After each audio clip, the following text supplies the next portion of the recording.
When the government doesn't raise your taxes, if it just prints money and then gives it to that same individual to spend, your purchasing power, at least in dollar terms, hasn't been diminished. But now you have another guy or gal who is given all this cash that can now go out and spend it. And so what happens is that person competes with you to buy stuff and prices are bid higher. And so the result of that type of taxation is that prices go up. Everything becomes more expensive. So instead of the government taking your money, the government takes the purchasing power of your money, and that's a tax. And you know, if you look at what's happening now, especially since the beginning of the pandemic, government debt and money printing is off the charts. In fact, I think about half of the money that the government is now spending is being printed by the Federal Reserve.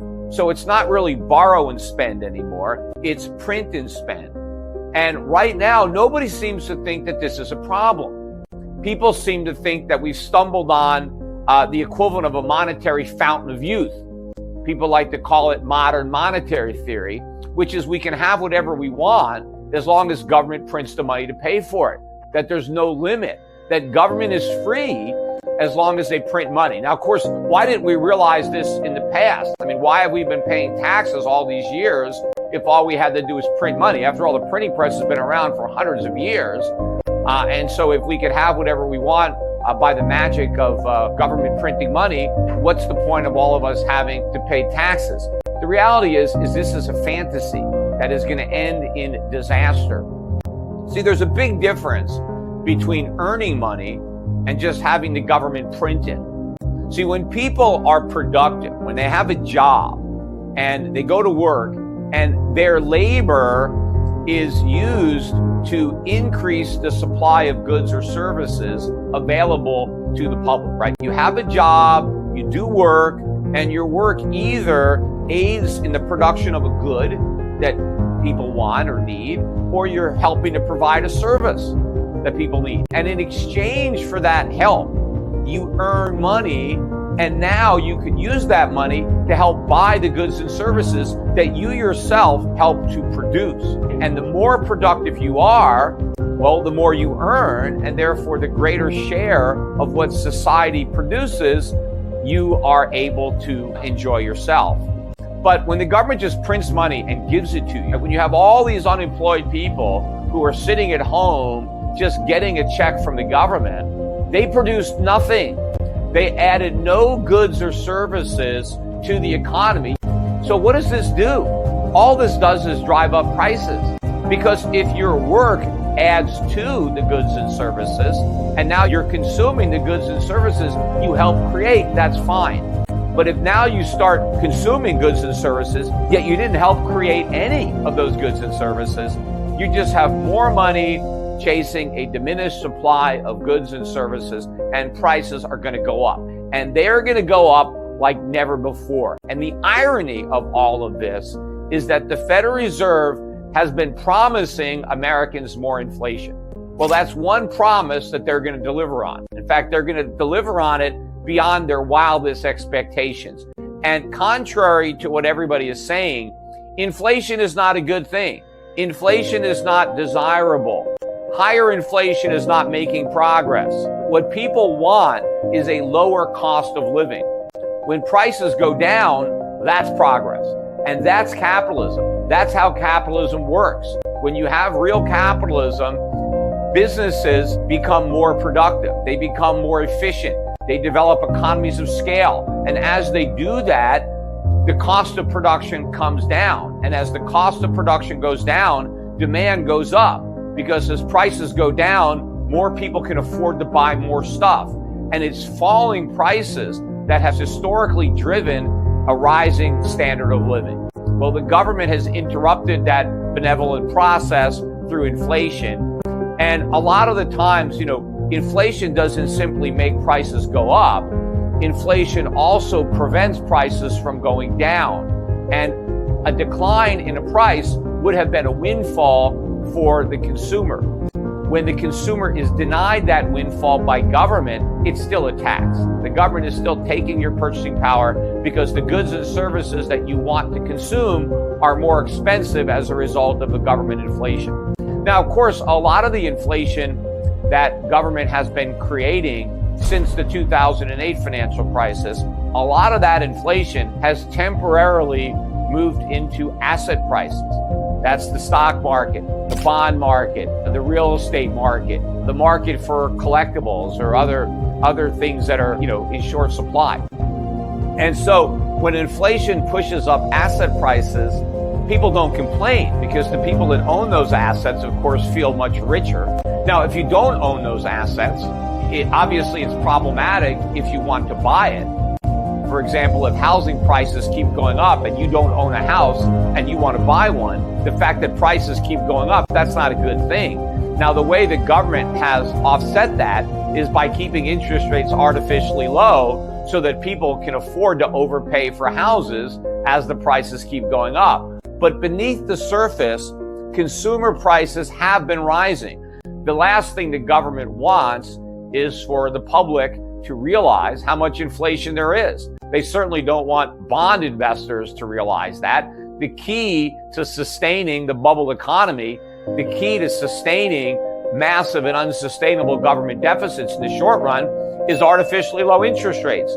And the Fed's only justification for keeping interest rates artificially low is the preposterous idea that there's not enough inflation. So this is all a ruse because the government is trying to justify a reckless monetary policy that is designed to protect the government, not the economy or not the people. But we're about to suffer the consequences of all this inflation in a way that's far greater than what I even imagined. And a lot of that, too, has to do with what's happened during the pandemic, which is obviously not an event that I had built into my forecast, but nonetheless is simply accelerating everything that I have been forecasting and will make it worse. Because a lot of people, their initial response to the pandemic was, this is deflationary, right? This means people are not going to have demand for things because they're staying at home. Well, that's true. A lot of people stayed at home, and so they didn't buy as much, airline tickets or stay in hotels, but they had no problem shopping on Amazon. And so it wasn't that demand stopped during the pandemic. It just transferred. Money that consumers weren't spending traveling, they simply spent it on other things. Government lives off the productivity of the private sector. Well, if the private sector is thriving, then the government can take some of those resources. But when the private sector is struggling with pressures like the pandemic, government needs to be smaller. Government needs to cut back and free up those resources back to the private sector so it can use them when it needs them. Instead, we did the opposite. We compounded the problems by increasing the toll exacted by government. And so we have more debt than ever before, more money creation than ever before, and we have created an economy that is more dependent on debt and money printing than ever before. That is why inflation is about to go through the roof. And again, think about it as a tax. The government is about to take most of what you have, not through taxation. Now, they're going to increase taxes. There's no question that the Biden administration is going to raise taxes. And if you think otherwise, you're delusional. But the main tax that is going to hit everybody is going to be inflation, especially if you're poor or middle class and you're working and all you have is your wages, and those wages are going to be dramatically diminished in value because of inflation. But probably more important to this audience, if you are a saver, if you are retired, or if you are nearing retirement, you are about to be decimated. Your entire life's savings is about to be taxed away by inflation. The dollar is going to be destroyed. That's why the US dollar is already falling, despite the fact that all the experts predicted it would rise, and now it's poised for a much bigger loss. So what do you do? How do you invest in the era of inflation? Well, go back to the first decade of this century, and that will give you a playbook. You can also go back to the 1970s and see what performed well during that decade. But what we're about to experience is going to be so much worse. But if you go back to that time period, and again, you don't have to go back to the 70s, just go back to 2000 and 2010 decade, and that's when the Fed was printing all the money to kind of stimulate the economy after the dot-com bubble burst, and what they did to try to push up housing prices, and then how they reacted immediately to the bursting of the housing bubble. What did well? The dollar fell dramatically from 2000 to 2010. Dollar index was about 120 and it went down to about 70. Oil prices went from about $20 a barrel to 150. Gold went from under 300 to 1900. Silver went from $4 an ounce to $50 an ounce. Emerging markets just killed it. They were up 400-500%, while the U.S. stock market went down. The first decade of this century, the S&P went down in value.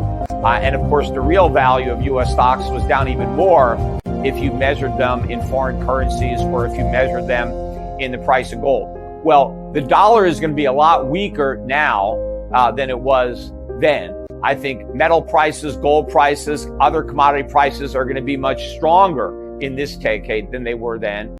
And so I think the relative gains that investors will enjoy by investing in overseas markets will be even greater than the big gains that they enjoyed in the first decade of this century when we had stagflation. This time it's going to be worse stagnation and worse inflation. What happened? The Deutschmark tripled, the yen tripled, the Swiss franc tripled.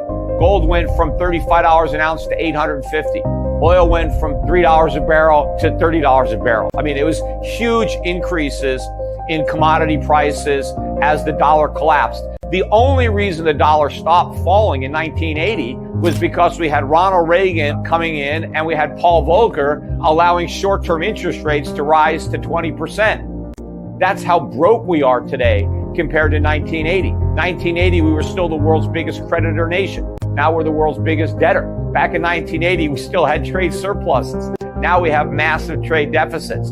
So this is going to be a massive change. I think the dollar is going to not just decline, but collapse. I think the next crisis is not just a financial crisis, but a dollar crisis. And so the most important thing that you could do now is to completely divest of U.S. dollar assets. You got to get out of U.S. bonds in particular. Bondholders are going to be the biggest losers as the dollar collapses because all bonds are promises to be paid dollars in the future. And as little as dollars buy now, they're going to buy a lot less in the future. U.S. stocks are way overpriced and their earnings are predominantly in dollars. Sure, you have multinationals that are earning foreign currencies, but a lot of their earnings come from the U.S. and those earnings are going to decline and are going to be worth less. But of course, taxes are going up.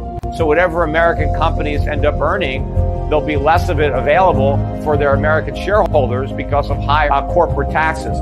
It's going to be foreign markets, emerging markets in particular, that are going to benefit dramatically from the declining dollar because a lot of their debts are in dollars and basically their debts get wiped out as the dollar declines. And that is rocket fuel for their economies. So these emerging markets are going to boom. Investments that are linked to commodities are going to do extremely well. You need to own physical gold as a safe haven, as a store of value. Don't get conned into Bitcoin. Bitcoin is a bubble. Bitcoin isn't a safe haven. It's not a store of value. You can't store what you don't have. When you own gold, what you're doing is storing the future use of gold as a metal. People need gold. They'll always need gold. Jewelers need gold. Computer chip manufacturers, the aerospace industry, dentistry. Gold is the most useful, the most valuable metal on the planet, and it doesn't decay. But gold is to preserve your wealth. You're not going to get rich owning physical gold. You'll avoid going broke. But if you really want to get rich or get a lot richer, gold stocks, I believe, have enormous potential. I think some of these stocks can go up 10 times, 20 times, 50 times.